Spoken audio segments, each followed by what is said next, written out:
दोस्तों, आज की कहानी है दीदी सामान मांगने से नहीं मिलता, हासिल करना पड़ता है। दोस्तों, कहानी शुरू करने से पहले अगर आपने चैनल को सब्सक्राइब नहीं किया हो तो कर लीजिए ताकि आपके पास पहुंच सके हर नया वीडियो। अनुज और नमिता की शादी को 6 साल हो चुके थे। नमिता अपनी शादीशुदा जिंदगी से खुश भी थी। सब कुछ तो था उसके पास, धन दौलत, रुपया पैसा, घर परिवार, नौकर चाकर, सभी कुछ।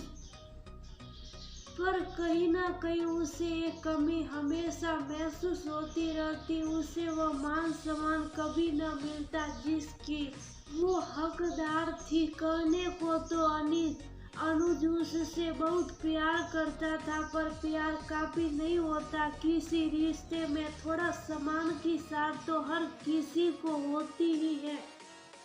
सो नमिता को भी हमेशा इस बात की कमी खटकती रहती, पर कभी किसी से कुछ न कहती, बस अपनी ही दुनिया में खोई रहती। और अब तो उसके 2 प्यारे प्यारे मासूम बच्चे भी थे जिनकी भोली सूरत देखकर वह सब कुछ भुलाने की कोशिश करती।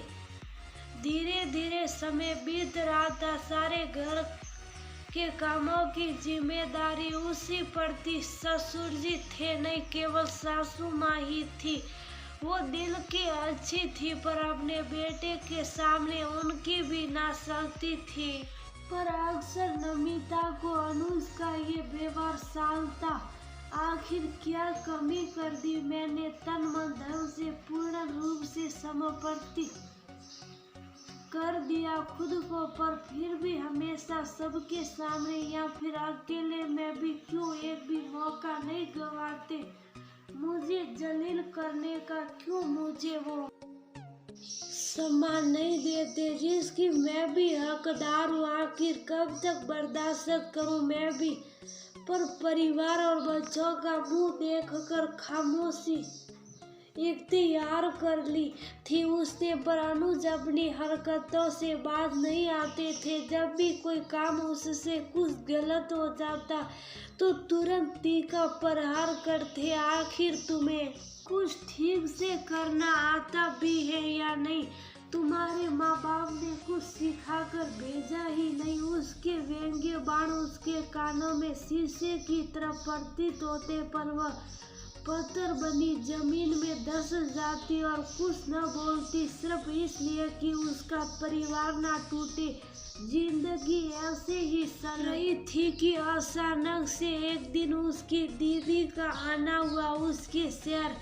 राधिका दीदी कहने को तो उसकी बड़ी बहन थी, पर हर बात में वह सहेली की तरह ही उसे खुलकर समझ जाती और दोनों बहनें एक दूसरे को अच्छे से समझती थी। उसे देखते ही राधिका ने तुरंत भाप लिया कुछ तो बातें। ये हमेशा हंसने मुस्कुराने वाली लड़की ने कैसी रोनी सी सूरत बना रखी है? उससे बोली, ये क्या हाल बना रखा है तूने नीमो? तू तो हमेशा हंसने मुस्कुराने वाली बिंदास लड़की, और ये कैसा मुरझाया सा बेजान चेहरा? क्या बातें? बता तो सही। कुछ नहीं दीदी वो। पर वो ज्यादा देर राधिका से अपने मन की पीड़ा को छुपा न सकी और दिल खोल कर रख दिया उनके सामने। सारी बात सुनकर राधिका ने उसको समझाया, पहले तो तू अपने आप को सही से रख, संवर कर रहे। ऐसी सूरत देखकर तो कोई भी तुझसे दूर भागेगा। खुद में विश्वास रख, अंदर का आत्मविश्वास चेहरे पर भी झलक आएगा। जो तू अंदर से हिम्मत और हौसला कायम रखेगी तो तभी तो खुद के लिए भी आवाज उठा पाएगी। और सम्मान मांगने से नहीं मिलता, हासिल करना पड़ता है। उसके लिए जैसा मैं तुझे बताती हूँ तू वैसा ही करना। सबसे पहले तो अपनी सारी डिग्रियां निकाल अलमारी से जो तूने सहेज कर रखी हुई है। फिर अपने हौसलों की उड़ान जारी रख, तूने इंग्लिश में पोस्ट ग्रेजुएट किया है।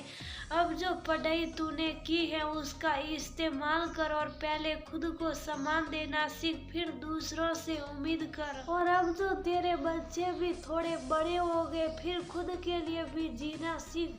दीदी की कई बात उसकी समझ में आ गई और उसने बीएड करने के बाद एक स्कूल में आवेदन किया और अब उसकी नौकरी घर के पास ही एक स्कूल में लग गई।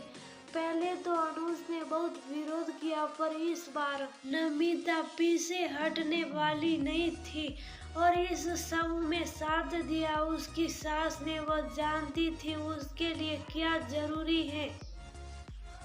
धीरे धीरे नमिता का आत्मविश्वास बढ़ता गया और नौकरी करने के बाद अब उसे परिवार के साथ साथ खुद की अहमियत भी समझ में आ रही थी। उसका चेहरा अब एक अलग मुस्कान से सुशोभित हो रहा था, जिसे देखकर अनुज भी प्रभावित हुए बिना न रह सका और अब वह कुछ भी बोलने से पहले सोचता कि वह भी तो काम करके आई है। आज अनुज घर जल्दी आ गया था। कुछ देर साथ में समय बिताने के लिए बाहर गई, डिनर पर जाने के लिए। नमिता ने पिंक कलर की साड़ी पहनी और हल्का सा मेकअप किया था, पर ना जाने क्यों अनुज को नमिता कुछ बदली बदली सी लग रही थी आज। जैसे एक अलग ही तेज था उसके चेहरे पर, एक अलग ही मुस्कान और स्वाभिमान। शायद वो थी उसके हौसले और हिम्मत की मुस्कान।